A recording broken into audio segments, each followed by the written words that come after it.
Will speak. So, Andrea, as you heard, it's been described as good news in that the director has said that he does not see this being a criminal action that the DOJ should prosecute, but 110 classified emails or classified information found on that server. How does the Clinton campaign handle this today?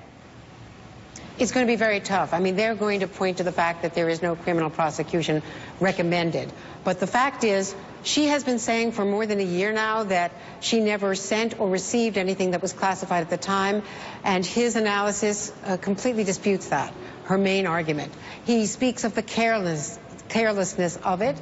He also spoke to the fact that it was likely hacked by hostile actors. That would mean Russia, China, even possibly North Korea, the major internet and cyber war actors. The fact that she used her devices overseas, that it was careless to use to have classified information stored not just on the private server, but the fact that she was passing information back and forth to people in the State Department, and they were using the unclassified State Department system, not the classified system. So the carelessness and the criticism of that carelessness at the State Department, which he said was unusual in the U.S. government, is also on her watch. This is politically very damaging, not as damaging as a prosecution, obviously, not as legally fraught as a prosecution would be, which could be disabling for a nominee, a presumptive nominee, just weeks before the convention.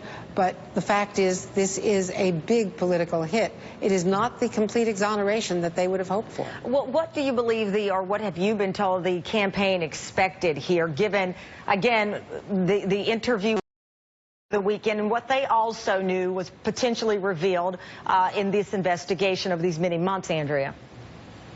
Well, certainly from the line of questioning in that 3.5-hour interview on Saturday, they surely knew that the FBI had done a very extensive search. They found fragments of some of her deleted emails. They did not find any intentional cover-up or misleading. That would have been obstruction. That would have led to criminal charges. So they did not find that the cleaning of her server and her devices and the deletions were untoward. As far as they know, they didn't have suspicions of that.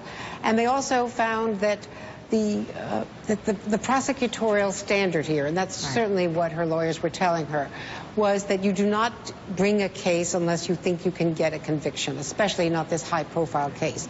That the precedents going back to John Deutsch, a former CIA director, and David Petraeus, a former CIA director, and other cases of sloppy handling of classified information in the past, when they were prosecuted, they involved vast quantities, the Petraeus case, or misleading of official inquiries, which was also one of the issues there that was investigated at least, or in the John Deutsch case, bringing things home.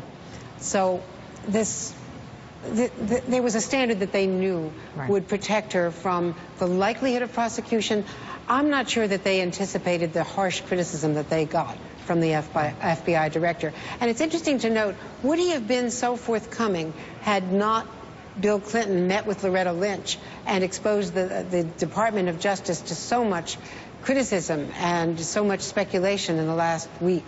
That indeed might have precipitated this very unusual statement from the FBI director. One of the questions, Andrea. I think you